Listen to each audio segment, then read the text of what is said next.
ঢাকায় ওয়াসির বাসা কোথায়? হ্যাঁ, মোহাম্মদপুর বাবর রোড। বাবর রোডে। আচ্ছা আচ্ছা হ্যাঁ, এখন লাইভে আছে। আচ্ছা, তাহলে আমরা শুরু করি, আমাদের আর অল্প আছে আর কি।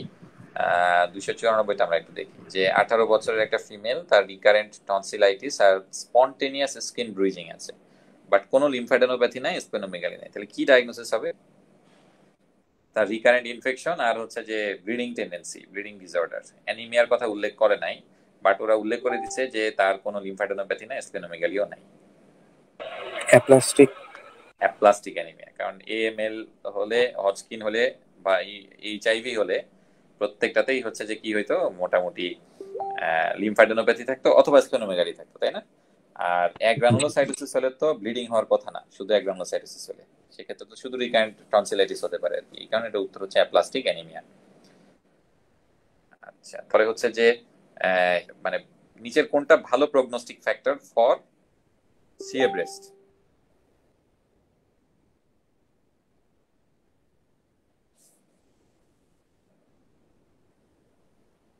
এটা হচ্ছে এস্ট্রোজেন রিসেপ্টর আর কি। যদি এস্ট্রোজেন রিসেপ্টর প্রেজেন্ট থাকে তাহলে ভালো প্রগনোস্টিক ফ্যাক্টর ফর আস। হ্যাঁ, আচ্ছা, তারপরে হচ্ছে যে ডুপিট্রেন কন্ট্রাকচারে আমরা হচ্ছে রিং ফিঙ্গারকে রিলিজ করলাম। এখন রিং ফিঙ্গারের অ্যানাটমি নিয়ে নিচের কোনটা কারেক্ট, এটা আপনারা একটু ঠান্ডা মাথায় পড়ে আমাকে বলেন তো।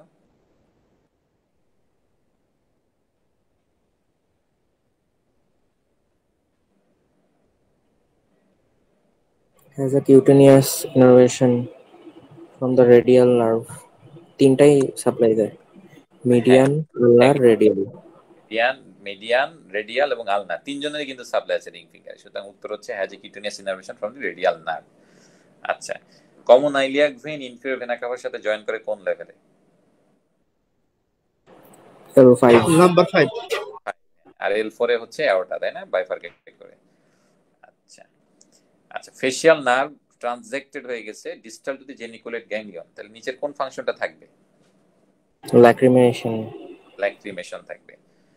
আচ্ছা, তারপরে হচ্ছে এটা পরেরটা আমরা জানি যে ডিক্রিসিরাম বাইকার্বনেট লেভেল, গতদিন এটা ছিল। আচ্ছা, তারপরে হচ্ছে যে এটা হচ্ছে আরেকটা কনফিউজিং প্রশ্ন আর কি। A 50-year-old man on the waiting list for a hip replacement attends the pre-operative clinic. He has a body mass index of 41 and a risk of perioperative hypoxia. তার মানে কিন্তু সে morbidly obese. Reduction of which of the following volume or capacity is this risk most likely to be due to? মানে perioperative hypoxia risk কেন বেশি, কোন জিনিসটার কারণে বেশি আর কি, কোনটা কমে গেলে বেশি হবে আর কি?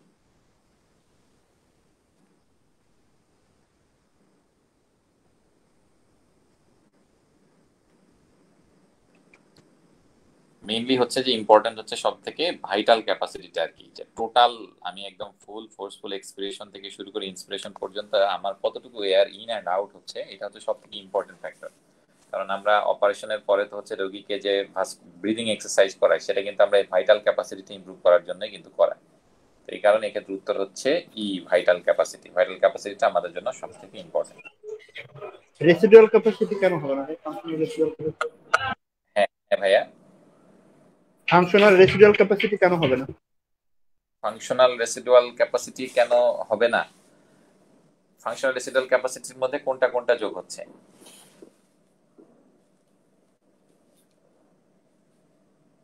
Reserve volume. ফাংশনাল রেসিডুয়াল ক্যাপাসিটির মধ্যে কোনটা কোনটা ছিল? এক্সপ্রেডেড রিজার্ভ ভলিউম, দেন হচ্ছে হ্যাঁ, এক্সপেক্টেড রিজার্ভ ভলিউম আর হচ্ছে রেসিডুয়াল ভলিউম, তাই না? Residual volume. হ্যাঁ, সেক্ষেত্রে তো আপনার ওই যে ইন্সপিরেটরি রিজার্ভ ভলিউমের মানটা তো আসতেছে না, মানে আপনি সর্বোচ্চ কতটুকু মানে বুক ফুলায় নিতে পারেন আর কি।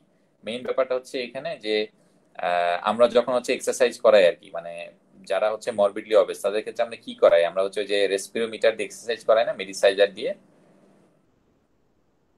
তো সেক্ষেত্রে আমরা কি দেখেন, আমরা কিন্তু হচ্ছে যে এই যে একদম ফুল ইন্সপিরেশন নিয়ে হচ্ছে যে একটা ব্যায়াম, আর হচ্ছে ফুল এক্সপিরেশন নিয়ে কিন্তু একটা ব্যায়াম, তাই না?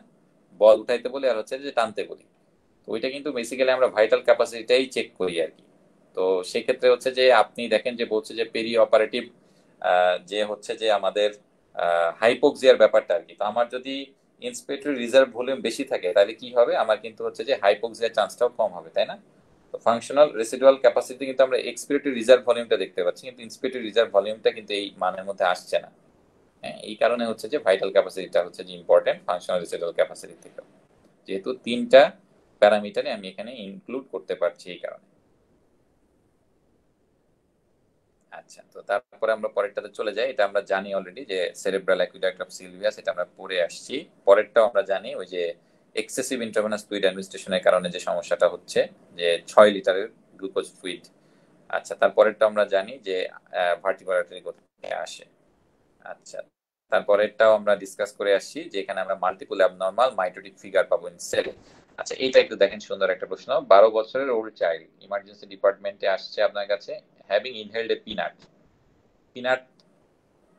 বা ইয়ে করে ফেলছে, তাহলে কোন জায়গাতে যাবে? এটা সবথেকে কমনলি কোথায় যায়? Foreign body. Right lower lobe. Right lower lobe bronchus, very good. Right lower lobe ব্রঙ্কাসটা হচ্ছে যেহেতু সবথেকে ডিরেক্ট, এই কারণে হচ্ছে যে এটা ওই জায়গাতেই যাবে। আচ্ছা, তারপরে আমরা চলে আসি হচ্ছে যে পরেরটাতে। এই যে দেখেন প্লাজমা সেল ম্যাস্টাইটিস, এটা হচ্ছে কিন্তু একটা ডাক্ট একটেশিয়ার হচ্ছে অপর নাম আর কি। এবং এখানে কিন্তু সিনারিওতে এটা হচ্ছে যে 39 ইয়ার ওল্ড মাল্টিপ্যারাস উইমেন 10টা করে সিগারেট খায়, টেন্ডার লাম্প আছে ব্রেস্টে, ব্রাউন ডিসচার্জ আসে, আল্ট্রাসাউন্ডে আমরা ডায়ালেটেড ল্যাকটেশন ডাক্ট পাচ্ছি। তাহলে এটা হচ্ছে কি? এটা হচ্ছে যে আমাদের ওয়ান টাইপ অফ ডাক্ট একটেশিয়া, যেটার একটা নাম হচ্ছে প্লাজমা সেল ম্যাস্টাইটিস, আজকে একটু আগে যেটা আমরা ডিসকাস করতেছিলাম আর কি। তাহলে এটা হচ্ছে plasma sell mastitis.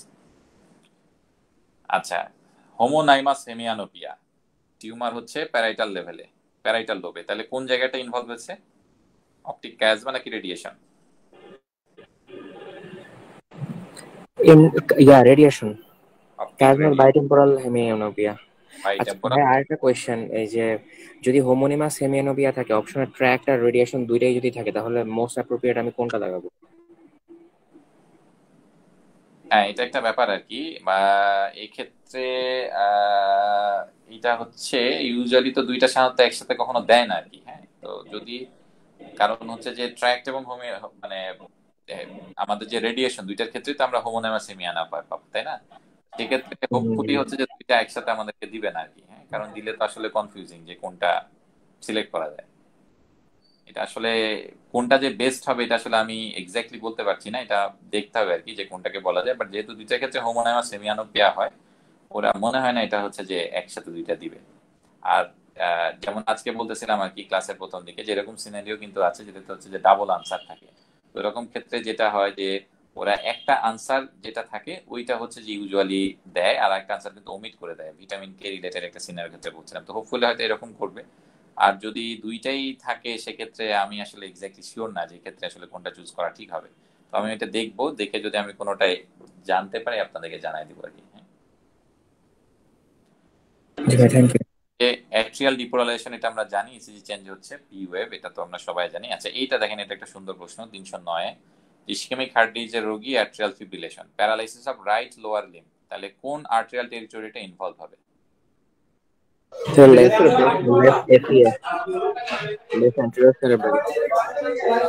Left middle cerebral. Lower limb মনে করে দেখেন। মেইনলি মিডল সেরেব্রাল আর আপার লিম্ব হলো অ্যান্টেরিয়র। হ্যাঁ, নাই এটা কিন্তু লোয়ার লিম্ব অ্যান্টেরিয়র সেরেব্রাল না? লোয়ার লিম্বটা কিন্তু কোন দিক বরাবর থাকে? হোমানকুলাসের কথা চিন্তা করতে হবে কিন্তু, বুঝতে পারছেন যে হোমানকুলাসের কথা কি মনে আছে? জি ভাই, আছে ভাই। হ্যাঁ, হোমানকুলাসে লোয়ার লিম্বটা কোন বরাবর থাকে? মাঝখানে থাকে না লোয়ার লিম্বটা? মাঝখানে। যে মানে প্যারাসেন্ট্রাল লোবিউল বলে, তাই না? জি জি জি। সেক্ষেত্রে হচ্ছে যেটা হয় যে এই জায়গাতে আমরা যেটা পাই আর কি, যেটা হচ্ছে যে এই ক্ষেত্রে আনসারটা হবে হচ্ছে আমাদের লেফট অ্যান্টেরিয়র সেরেব্রাল আর্টারি বরাবর আর কি। হ্যাঁ, এটা আমি একটা ছবি আপনাদেরকে ক্লাসের পরে পাঠিয়ে দিচ্ছি, এটা দেখলে আমরা আবার ক্লিয়ার হয়ে যাবে নাকি। তো এইটা হচ্ছে আমাদের উত্তর হচ্ছে লেফট অ্যান্টেরিয়র সেরেব্রাল আর্টারি, যেহেতু রাইট সাইডে সে কারণে লেফট, আর হচ্ছে অ্যান্টেরিয়র সেরেব্রালের টেরিটরি বরাবর হচ্ছে লোয়ার লিম্বটা পড়ে যায় আর কি। তো এটা হচ্ছে যে আমি আপনাদের পাঠিয়ে দিচ্ছি ছবিটা দেখলে মোটামুটি ক্লিয়ার হয়ে যাবে। আচ্ছা, তারপরেটা আমরা আসি একটু যে অ্যাট্রিয়াল ফিব্রিলেশনে কোন ওয়েভটা থাকে না? এ ওয়েভ।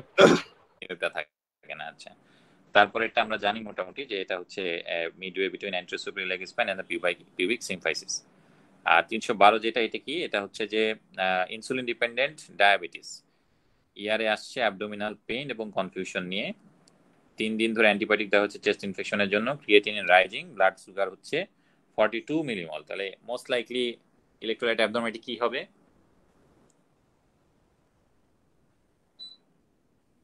ক্রিয়েটিনিন কিন্তু রেজড, ডায়াবেটিস হাইপারক্যালেমিয়া। মানে হচ্ছে যে সিকেডি আর কি। হ্যাঁ, সিকেডির কারণে এটা হচ্ছে হাইপার ক্যালেমিয়া। তাহলে এই হচ্ছে মোটামুটি আমাদের টোটাল হচ্ছে ফাউজিয়া। তাহলে এটা হচ্ছে যে খুব ভালো করে পড়ে ফেলতে হবে। এরপরে এই ফাউজিয়ার সাথে আবার নিচে যে আনসারগুলি আছে এগুলো কিন্তু অনেকগুলি ভুল আছে। হ্যাঁ, তো আমরা মোটামুটি যেভাবে বললাম এইভাবেই এখন পর্যন্ত সব থেকে মানে জেনারেল কনসেন্সাস আছে সব থেকে রাইট আনসার আর কি। তো এইভাবেই হচ্ছে যেগুলি সলভ করার চেষ্টা করতে হবে। আপনার দাগায় রাখতে পারেন আর কি এইভাবে, তাহলেই ভালো হবে আর কি। তাহলে আজকে এই পর্যন্তই, অনেক রাত হয়ে গেছে। আপনারা পড়তে থাকেন, নেক্সটে আমরা রিকল ক্লাস নিয়ে আসবো আর কি ইনশাআল্লাহ। সবাই ভালো থাকেন। আসসালামু আলাইকুম।